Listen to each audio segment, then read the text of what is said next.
Welcome back to my channel. ఈరోజు మన ఛానల్లో రెసిపీ ఏంటంటే టేస్టీ ఎమ్మి రొయ్యల వెల్లుల్లి కారం అండి. చాలా చాలా టేస్టీగా ఉంటుంది. మీరు ఎప్పుడు చేసుకునేదానికి చాలా డిఫరెంట్గా ఉంటుంది. ఒక యూనిక్ టేస్ట్ అనేది వస్తుంది. ఇదేంటంటే కొత్త వారికి ఎవరికైనా ఇంటికి చుట్టాలు వచ్చినప్పుడు పెడితే ఏదైనా రెస్టారెంట్ నుంచి తెచ్చి పెట్టారా అన్నట్టు ఉంటుంది రెసిపీ. చాలా సింపుల్గా అయిపోతే కానీ టేస్ట్ మాత్రం చాలా చాలా బాగుంటుంది. ఇంత నొక్కు పెట్టి ఎందుకు చెప్తున్నాను అంటే నాకైతే పర్సనల్లీ అంత బాగా నచ్చిందండి. మీరు కూడా ఒకసారి ట్రై చేసినాక ఇదే మాట మీ నోట కూడా వస్తుంది. ఇక రెసిపీలోకి అయితే వెళ్ళిపోదాం. ఫస్ట్ అయితే కనుక ఒక బౌల్ తీసుకున్నాను. ఇందులో నేను 1 కేజీ రొయ్యలు తీసుకున్నానండి. 1 కేజీ రొయ్యలు ఒలిచినాక ఒక 1/2 కేజీ టు 3/4 కేజీ అలా వస్తాయి ఈ రొయ్యలు అయితే. ఈ రొయ్యల్లో ఇప్పుడు క్లీన్ చేసుకోవాలి. ఇదేంటంటే లెమన్ జ్యూస్, ఒక హాఫ్ లెమన్ అయితే జ్యూస్ వేసుకోండి. అలాగే కాస్త కల్లుప్పు ఉంటే కల్లుప్పు వేసుకోండి. గడ్డలుప్పు ఉంటుంది కదా, అది లేదు అనుకుంటే నాలాగా సాల్ట్ వేసుకొని బాగా వీటిని బాగా ప్రెస్ చేస్తూ కలపాలి. ఇలా కలిపి వాష్ చేయటం వల్ల ఏంటంటే రొయ్యల్లో నుంచి అదొక నీచు వాసన వస్తుంది కదండి. ఇలా కడకటం వల్ల ఆ నీచు వాసన అంతా పోయి చాలా ఫ్రెష్గా రొయ్యలు అనేది రెడీ అవుతుంది. ఇంకా దాంట్లోకి అయితే కనుక మనము ఒక మసాలా పౌడర్ అనేది వెల్లుల్లి కారాన్ని రెడీ చేసుకుందాం. ఫస్ట్ అయితే ఒక మిక్సీ జార్ తీసుకున్నాను. అందులో కొన్ని ఎండుమిరపకాయలు, అలాగే కొన్ని వెల్లుల్లిపాయ రెబ్బలు, 1 స్పూన్ వరకు జీలకర్ర వేసేసి వీటిని మిక్సీలో బరకగా మిక్సీ పెట్టేసుకోవాలి. వీడియోలో చూపిస్తున్నాను చూడండి. ఈ విధంగా పట్టుకొని దీన్ని అయితే ఒక సైడ్కి తీసేసి మళ్ళీ మిక్సీ జార్ని అనేది రెడీ చేసుకుందాం. ఇందులో మీడియం సైజ్ అయితే 2 ఉల్లిపాయలని, పెద్దదైతే కనుక 1 ఉల్లిపాయని అయితే ముక్కలుగా కోసుకొని ఇందులో వేసుకోండి. వేసుకొని దీన్ని మెత్తని పేస్ట్ అనేది ఆనియన్ని చేసుకోవాలి. ఇందులో ఇంకేమీ యాడ్ చేయవలసిన అవసరం లేదండి. అల్లం కానీ టమోటా కానీ ఏమీ లేకుండా ఇలా 1 ఉల్లిపాయను మాత్రమే పేస్ట్ అయితే రెడీ చేసుకోవాలి.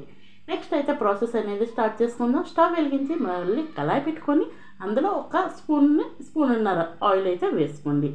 ఆయిల్ వేడైనాక ఇందులో 1/2 స్పూన్ వరకు పసుపు వేసుకోండి. ఈ పసుపు దేనికి అంటే కనుక రొయ్యలు ఫ్రై చేసినప్పుడు పసుపు వేసుకోవడం వల్ల ఆ రొయ్యి పైన ఒక లైట్ లేయర్ అనేది ఏర్పడుతుందండి. నెక్స్ట్ ఒక నీచు వాసన ఏమైనా ఉంటే అది కూడా పోతుంది, మంచి కలర్ కూడా వస్తుంది. అందుకు పసుపు అయినాక మనం క్లీన్ చేసి పెట్టుకున్న రొయ్యలు వేసేసి ఒకసారి బాగా కలిపేసుకోవాలి. కలుపుకొని మూత పెట్టేసి కుక్ చేసుకుంటే రొయ్యల్లో నుంచి చాలా వాటర్ అనేది వస్తుంది కదా.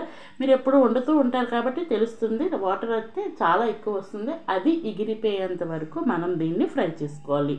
కాసేపటికి చూడండి ఎంత వాటర్ వచ్చింది. నేను వీడియోలో చెప్పిన విధంగానే ఈ వాటర్ అంతా ఎగిరిపోయేంత వరకు ఫ్రై చేసుకోవాలి.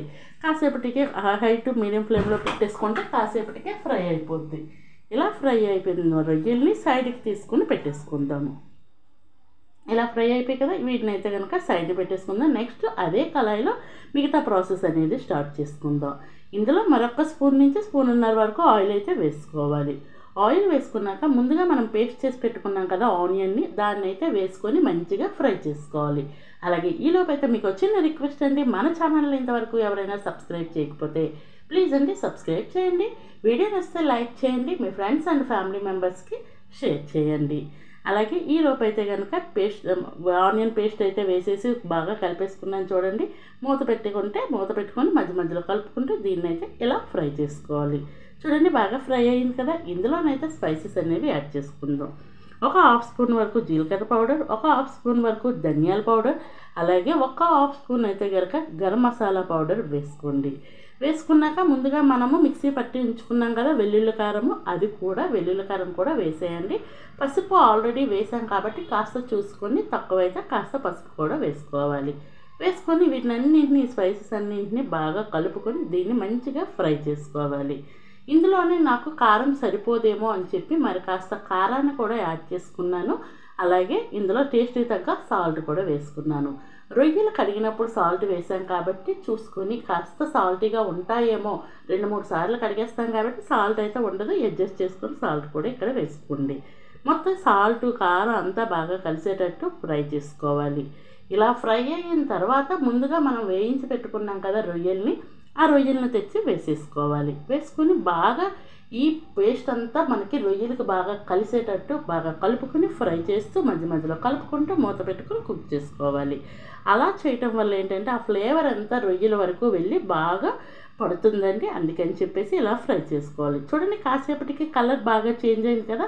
ఇప్పుడైతే ఫైనల్గా కాస్తంత కరివేపాకు, కొత్తిమీర ఉంటే కొత్తిమీర, అలాగే పచ్చిమిర్చి వీటిని వేసుకొని బాగా కలుపుకొని ఫ్రై చేసుకోవాలి. నాకు కారం కాస్త ఎక్కువ అనిపించింది, అందుకని చెప్పి నేనైతే ఇక్కడ పచ్చిమిర్చి యాడ్ చేయలేదు. వేసుకోండి, ఆ ఫ్లేవర్ కూడా చాలా చాలా బాగుంటుంది. ఇలా కరివేపాకు కూడా వేసినాక బాగా కలుపుకొని దీన్నైతే సర్వ్ చేసుకోవడమే. చూస్తారు కదా ఎంత ఎమ్మీగా ఉంది, ఎంత సింపుల్గా అయిపోయింది కదా రెసిపీ అయితే. మీరు కూడా ట్రై చేయండి. రెసిపీ ఎలా వచ్చిందో కామెంట్ బాక్స్ ద్వారా తెలియచేయండి. Thank you for watching. Please subscribe and like.